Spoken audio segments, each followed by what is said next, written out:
Quand Peter Ducey a annoncé ses fiançailles 2020, cela a choqué tout le monde chez Fox News. Sa femme se cachait à la vue de tous depuis des années. Personne ne savait qu'ils étaient ensemble. Lorsqu'ils se sont finalement mariés 2021, seulement 18 personnes étaient présentes.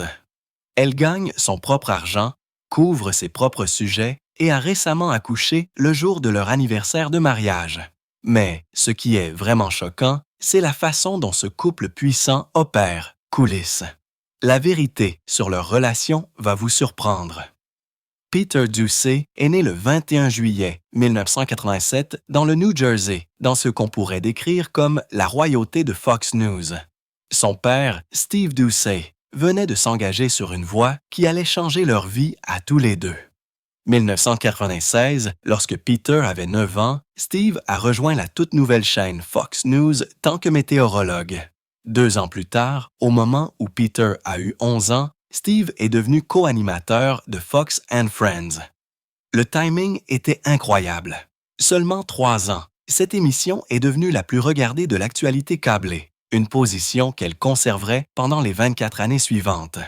2019, le président Trump a célèbrement évalué la loyauté de Steve à 12 sur 10. L'arrivée de Peter dans le monde semblait presque scénarisée pour une vie dans les médias. Il est même né à l'hôpital de l'Université George Washington, à quelques pas de la Maison-Blanche. Son enfance ne ressemblait pas à celle des autres enfants.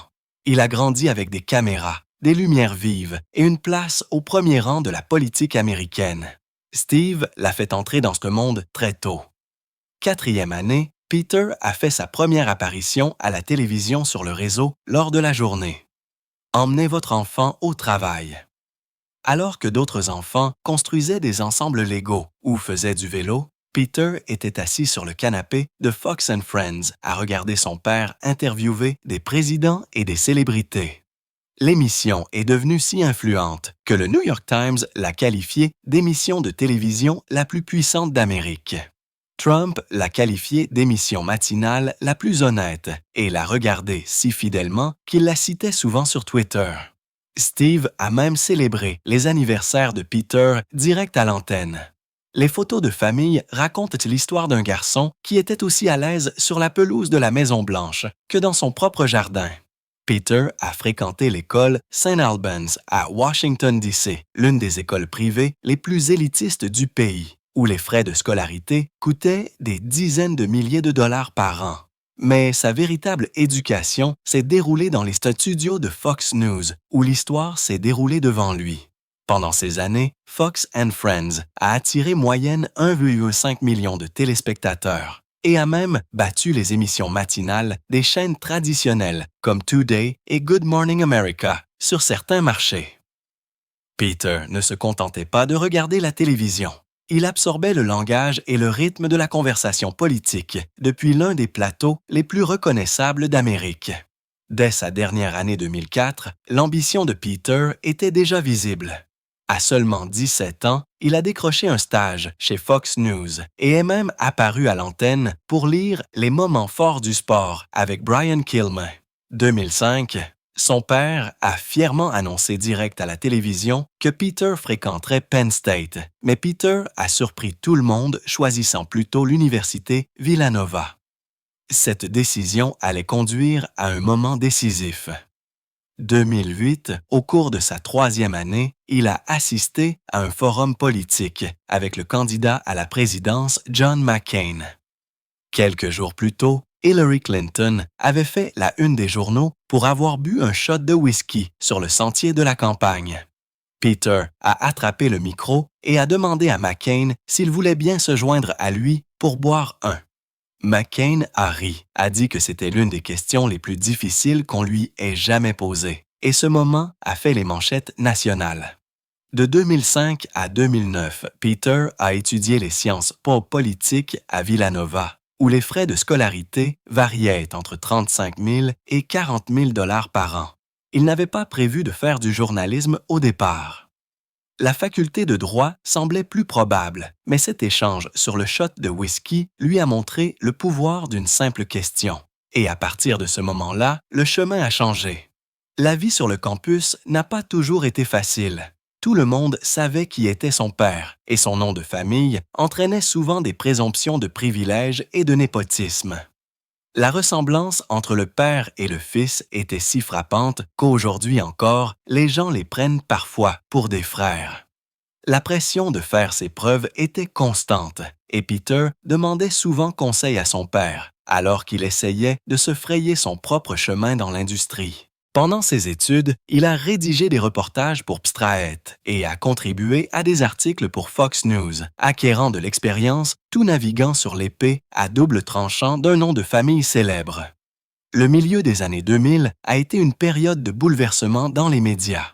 L'actualité câblée était pleine croissance, mais les chaînes traditionnelles perdaient des téléspectateurs au profit des plateformes numériques. Le fait de porter le nom d'Oussy lui a ouvert des portes, mais cela signifiait aussi des attentes plus élevées et un examen plus minutieux. Chaque occasion était perçue comme un test pour voir s'il avait sa place par son propre mérite. Lorsque Peter a obtenu son diplôme mai 2009, le moment n'aurait pas pu être plus mal choisi pour la plupart des nouveaux journalistes. La grande récession s'était emparée du pays depuis la fin de 2007 et le chômage avait culminé à 10,1% octobre de la même année. Pour les jeunes diplômés, la situation était encore plus sombre, à 17,6%.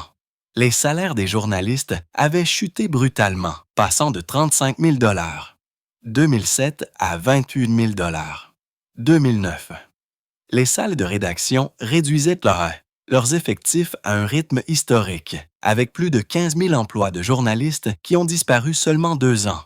Mais alors que beaucoup de ses camarades de thèse de classe ont envoyé des centaines de curriculum vitae et n'ont rien reçu retour, Peter a décroché directement un emploi chez Fox News, tant que reporter affecté à des tâches générales à New York.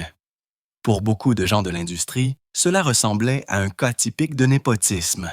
La plupart des journalistes travaillent d'arrache-pied pendant des années, sur de petits marchés, avant même de rêver d'un grand réseau. Mais Peter a complètement sauté cette étape. Fox News lui a directement offert le poste, ce qui a soulevé des questions quant à savoir si c'était son talent ou ses relations familiales qui lui avaient permis d'entrer. Cette première étape le suivrait pour le reste de sa carrière. Avec des critiques promptes à lui rappeler comment il avait commencé, le père et le fils travaillant sous le même toit était quelque chose que l'actualité câblée n'avait jamais vu auparavant. Steve était au sommet du monde des émissions matinales, empochant des millions de dollars par an, tandis que Peter essayait de faire ses preuves sur le terrain. Ils affirmaient travailler dans des départements différents avec des patrons différents, mais le lien était impossible à manquer. Steve était là avec des conseils chaque fois que son fils avait besoin. 2025. Le membre du Congrès James Comer a accusé les deux hommes de travailler ensemble pour faire pression faveur d'une couverture négative à son sujet, après un problème impliquant la sœur de Peter, Mary Ducey, qui travaillait pour le FBI. Fox News a qualifié l'accusation d'insultante, mais elle a montré à quel point les choses peuvent se mal tourner lorsque la famille et le journalisme partagent le même lieu de travail. De 2009 à 2012, Fox News a envoyé Peter couvrir certains des événements les plus difficiles qu'elle pouvait trouver. Catastrophes naturelles, tragédies, scènes chaotiques directes, tout ce qui prouverait qu'il pouvait gérer le vrai journalisme. C'était un terrain d'essai. L'idée était simple. S'il réussissait bien dans ces moments de forte pression, cela ferait taire les rumeurs de népotisme. Il a livré la couverture que Fox voulait, développant un style pointu et conflictuel qui deviendrait plus tard sa signature. Malgré cela, les sceptiques se demandaient si quelqu'un sans son nom de famille aurait reçu les mêmes affectations si tôt. Son ascension dans le réseau a été fulgurante. Dès sa première année, il est passé de New York à Chicago, puis directement à Washington, D.C. 2010, où il a commencé à couvrir la politique. C'est le genre de changement qui prend généralement des années. Mais à seulement 23 ans, Peter était déjà dans la capitale nationale pour couvrir les principaux événements politiques. C'était exactement là où tout reporter ambitieux voulait être et exactement là où les critiques pensaient que son nom de famille l'avait placé. Lors de l'élection présidentielle de 2012, Peter était le correspondant politique pleine ascension de Fox News, couvrant la course acharnée entre Obama et Romney. Steve, quant à lui, a façonné le récit de l'émission matinale sur la même élection. Le jour de l'élection, Steve a déclaré qu'Obama avait promis l'espoir et le changement, mais qu'il n'avait pas tenu sa promesse. C'était le ton que les téléspectateurs entendaient le matin, tandis que Peter était sur le terrain de la campagne. Le soir de l'élection, le réseau a hésité, comme on le sait, à accepter la victoire d'Obama, Karl Rove contestant l'appel de l'Ohio à l'antenne. Pour Peter, ce fut une période d'apprentissage inestimable qui a jeté les bases de son rôle dans la couverture de la politique au plus haut niveau. Une nuit de 2011 allait tout changer. C'était le 1er mai lorsque la nouvelle a éclaté qu'Oussama Ben Laden avait été tué. À 24 ans, Peter a quitté son appartement de DC-Trombe et a couru vers Pennsylvania Avenue. Des milliers de personnes se sont rassemblées devant la Maison-Blanche, chantant et célébrant jusque tard dans la nuit. Il a décrit cela comme un grand sentiment de « on l'a eu ».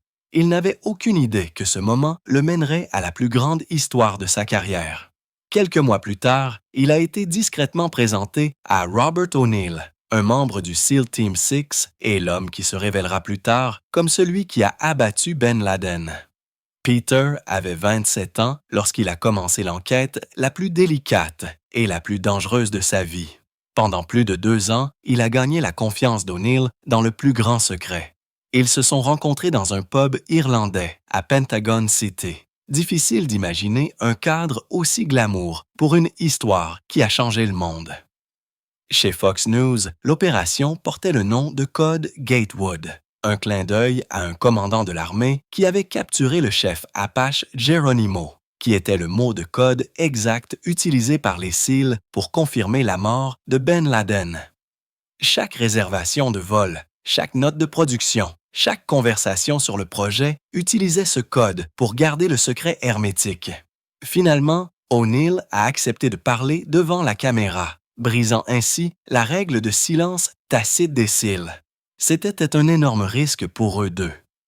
Quelques jours avant la diffusion du documentaire, un blog militaire a divulgué le nom d'O'Neill, mais Peter n'était pas inquiet. Fox avait l'entrevue exclusive dans ses propres mots.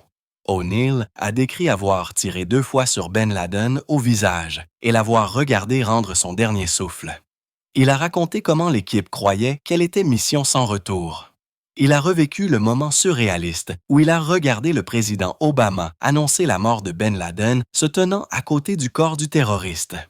Lorsque le documentaire 2 parties a été diffusé les 11 et 12 novembre 2014, il a fracassé les records de Fox News.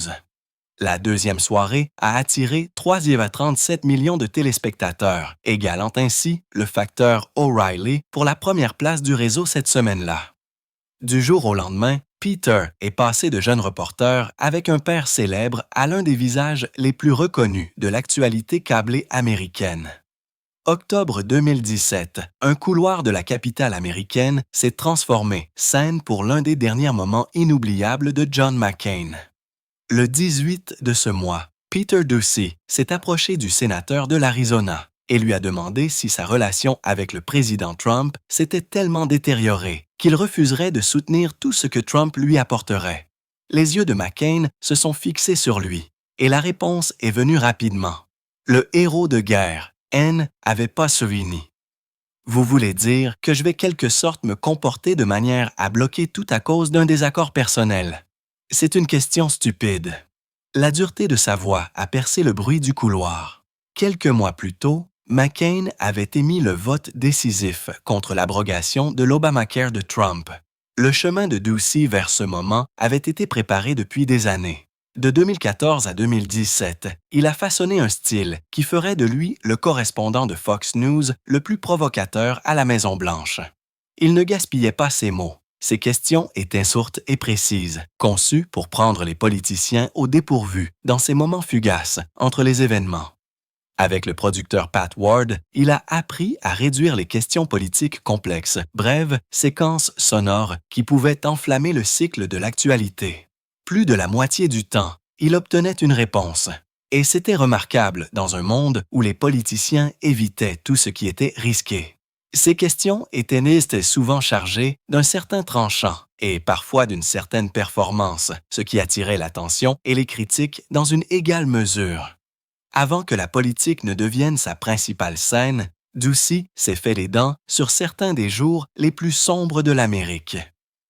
Décembre 2012, il a fait un reportage depuis Newtown, dans le Connecticut, après que la fusillade de Sandy Hook ait fait 20 enfants et 6 membres du personnel morts.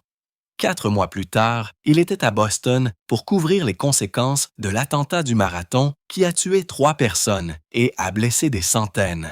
Septembre 2013, il s'est tenu devant le chantier naval de Washington, D.C., où un tireur avait ôté la vie à 12 personnes. Il était là lors de la chasse à l'homme de 2015 pour retrouver 2 évadés de l'établissement correctionnel de Clinton à New York.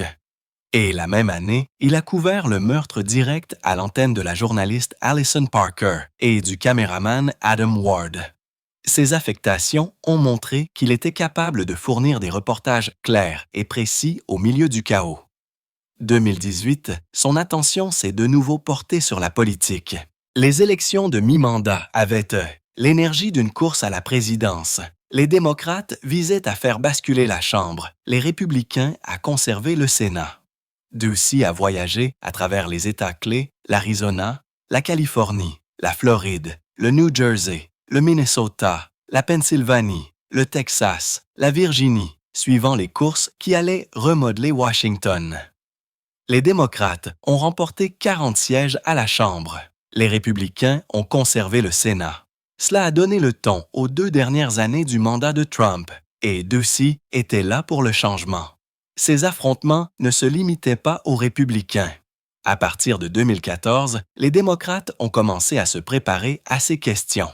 Ils connaissaient son style, direct, parfois chargé, et presque toujours conçu pour provoquer une réaction. Dès 2017, ils préparaient des contre-mesures avant même qu'ils ne parlent. C'est la base des affrontements de l'ère Biden qui feront plus tard les manchettes. Puis vint la Maison-Blanche. Le 17 juin 2024, Fox News a officialisé la nouvelle. Peter Ducey était désormais le correspondant principal de la Maison-Blanche. Son ascension avait commencé janvier 2021 lorsqu'il s'est joint pour la première fois à la couverture de Biden. Il n'avait que 36 ans et sortait tout droit de la campagne électorale de 2020. Ses échanges avec Biden sont souvent devenus viraux, particulier celui où le président a utilisé la même insulte que McCain avait entendue des années plus tôt.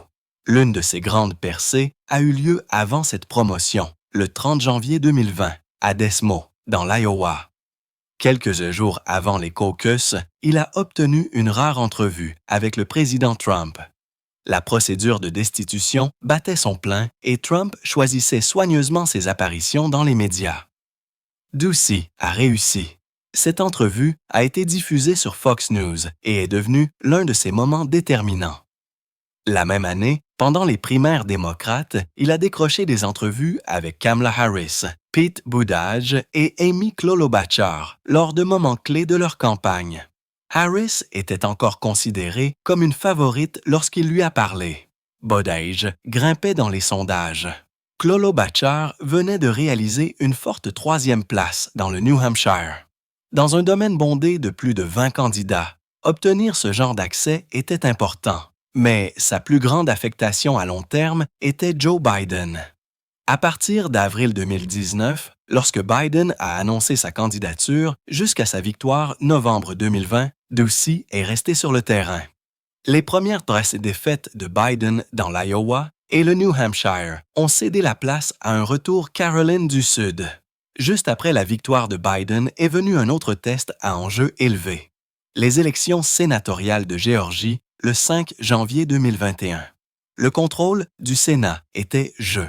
Les dépenses combinées pour les courses ont dépassé les 500 millions de dollars, ce qui fait les plus chères de l'histoire du Sénat. Ducey a couvert les 2 concours.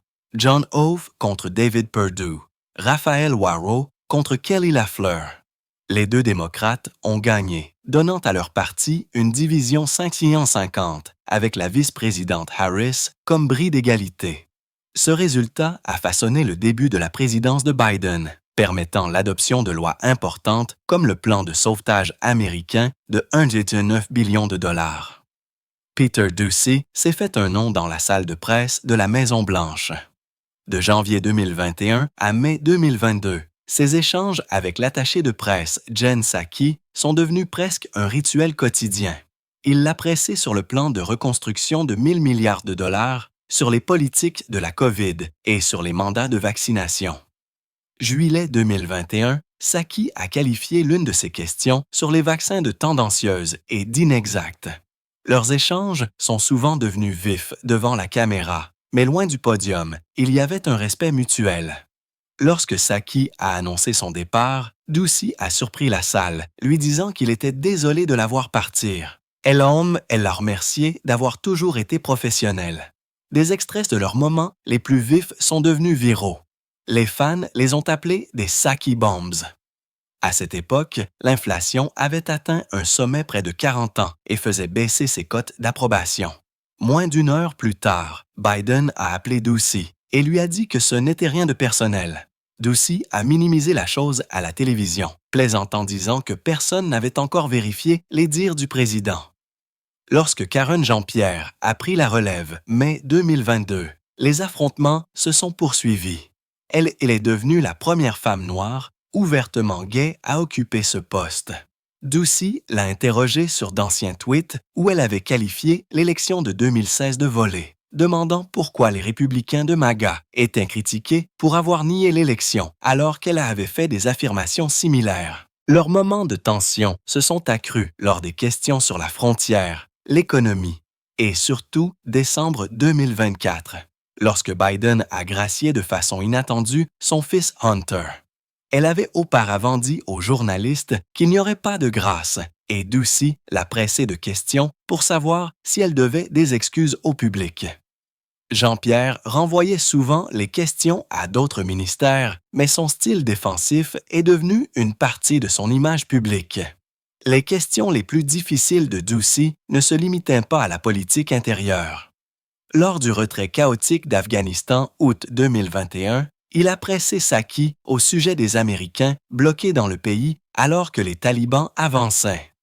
Elle a qualifié le mot d'irresponsable, mais Kaboul est tombé le 15 août, beaucoup plus rapidement que ce que les renseignements avaient prévu. Les États-Unis ont terminé leur retrait le 30 août, laissant derrière eux des alliés et déclenchant un débat houleux. Les questions de Doocy portaient sur l'écart entre les assurances officielles et la réalité sur le terrain. Ils ont dit que c'était intentionnel, pointant vers la fin du rester au Mexique, l'arrêt de la construction du mur frontalier et les politiques d'attraper et relâcher. Doocy est arrivé armé de statistiques sur les passages, les saisies de drogue et les expulsions. Ces questions sur les programmes de libération conditionnelle massive et les échecs des forces de l'ordre ont souvent mené la couverture médiatique, gardant l'administration sur la défensive. Loin de la politique, la vie de Doocy a pris une tournure plus tranquille. Vers 2017, il a rencontré Hillary Vaughn, une reporter de Fox Business. Ils couvraient tous les deux de grandes histoires, souvent dans le même bâtiment, mais travaillaient dans différents coins du réseau. Leurs horaires étaient exigeants, mais ils ont trouvé du temps l'un pour l'autre. Pendant près de 4 ans, ils ont gardé leur relation complètement privée. Aucune apparition publique ensemble, aucune photo sur les médias sociaux. Même beaucoup de leurs collègues ne le savaient pas. Lorsqu'ils ont annoncé leur fiançailles 2020, cela a pris presque tout le monde par surprise. Ils prévoyaient de se marier janvier 2021, mais la pandémie a forcé un changement. Les restrictions ont entraîné la modification des réservations des fournisseurs, la refonte des listes d'invités et le déplacement de la date. Ils ont choisi le 26 avril 2021 et le délai s'est avéré être une bénédiction. Le printemps. Caroline du Sud a apporté un temps parfait pour leur célébration plein air. Le lieu était le montage Palmetto Bluff, un complexe de luxe qui avait accueilli d'autres mariages de célébrités. Ils ont limité la liste des invités à seulement 18 personnes, Steve Doocy, le père de Peter, était son garçon d'honneur et a prononcé le toast. Steve Doocy était là pour promouvoir son nouveau livre, The Simply Happy Cookbook. Tout semblait normal jusqu'à ce que Peter mentionne avec désinvolture que sa femme Hillary avait faim tout le temps. Les mots sont restés suspens pendant une seconde avant qu'on ne comprenne. C'était l'annonce de leur grossesse. Hillary avait discrètement travaillé malgré les nausées matinales tout couvrant Capitol Hill, ne le laissant jamais paraître à la caméra. Même ses collègues ne le savaient pas. La surprise a pris les producteurs au dépourvu parce que cela ne devait être rien de plus qu'une publicité pour un livre de cuisine. C'était une autre tournure dans une histoire déjà façonnée par des retards. Puisque leur mariage avait été reporté de janvier 2021 à avril 2021 à cause de la COVID, seulement 18 invités ont pu assister à leur petite cérémonie Caroline du Sud. Cette fois, le moment s'est déroulé direct, de manière imprévue et inoubliable. Le 1er février 2023, cette surprise est devenue réalité. La salle de presse de la Maison-Blanche s'est jointe à l'excitation. L'attachée de presse Karine Jean-Pierre a plaisanté, disant que le bébé devrait s'appeler Karine. Peter a répliqué avec Joe Cine d'après le président Biden. Hillary a dit plus tard que la maternité était la meilleure affectation qu'elle ait jamais eue. Une affectation qui lui rappelait de pourchasser les législateurs pour obtenir des réponses. Steve Doocy a partagé la nouvelle directe le jour même, disant fièrement que sa femme Kathy et lui étaient prêts à faire du babysitting pour que les nouveaux parents puissent sortir de la maison. Leur fille, Bridget Blake, était bonne santé et faisait déjà partie de l'histoire de la famille Fox News. 2 ans plus tard, avril 2025, Peter s'est retrouvé dans un titre de presse très différent. Cette fois, alors qu'il était dans America's Newsroom, Dana Parino l'a taquiné, lui demandant s'il esquivait encore des oiseaux. Les téléspectateurs ont transformé ces incidents blagues courantes, disant que les oiseaux pensaient qu'il était un arbre. Certains ont même élaboré des théories sur les pigeons territoriaux. Peter a plaisantant imploré Trump de faire quelque chose à leur sujet. Les vidéos se sont répandues partout. Quelques jours seulement après cette deuxième attaque, les Doocy ont vécu un autre grand moment de leur vie. Hillary a donné naissance à leur deuxième enfant, George Jack. Tout a commencé le jour des impôts, alors qu'Hillary couvrait Capitol Hill, Tennessee. Lors d'un rendez-vous de routine, son médecin a dit que le bébé était prêt. Elle a plaisanté, disant qu'il était peut-être simplement fatigué d'entendre parler d'un sapot. Peter a jugé que le timing était parfait, disant qu'il n'oublierait jamais leur anniversaire, maintenant que c'était aussi l'anniversaire de son fils. Hillary a ri, disant qu'au moins Peter avait fait ses impôts sains tôt. Ils ont annoncé l'arrivée de George par le biais du magazine People. Le 24 avril, Hillary ajoutant avec bonheur « Maman d'un garçon » à sa liste de titres et met en garde contre les dangers des changements de couche. Juin 2023, entre ces étapes importantes, le couple a fait un achat important. Ils ont acheté une maison de 1,68 million de dollars à Fairfax, Virginie, le 8 juin. La maison de 5 chambres à coucher et 5 salles de bain et demi se trouvait à seulement 40 minutes de la Maison-Blanche. Elle avait des planchers de bois franc anciens sur mesure, une salle de sport complète, un bar avec évier, et chaque chambre à coucher avait sa propre salle de bain. Le bureau avait même une entrée privée. Décembre 2024, la maison est devenue une partie de leur prochaine annonce. Ils ont pris une photo de Noël de Bridget à côté d'une lettre au Père Noël qui disait « Cher Père Noël, petit frère, s'il te plaît, aime Bridget ». 2025, la carrière de Peter l'avait mené bien au-delà des premières estimations de ses revenus. Sa valeur nette a atteint 3 millions de dollars, bien au-dessus de l'estimation initiale de 2 millions de dollars. Il a construit cela seulement 16 ans chez Fox News, commençant comme jeune diplômé 2009 et devenant l'un des correspondants de la Maison-Blanche les plus reconnus du pays. Son salaire annuel à lui seul a surpris plus d'un 750 000 $ et non les 100 000 $ souvent rapportés. Avec les primes et les apparitions supplémentaires, il a probablement gagné plus. À 37 ans, il était déjà l'un des reporters les mieux payés de Washington. Pour mettre les choses perspective, son père, Steve, gagnait 4 millions de dollars par an animant Fox and Friends. L'ascension de Peter a montré à quelle vitesse le journalisme politique pouvait devenir extrêmement lucratif.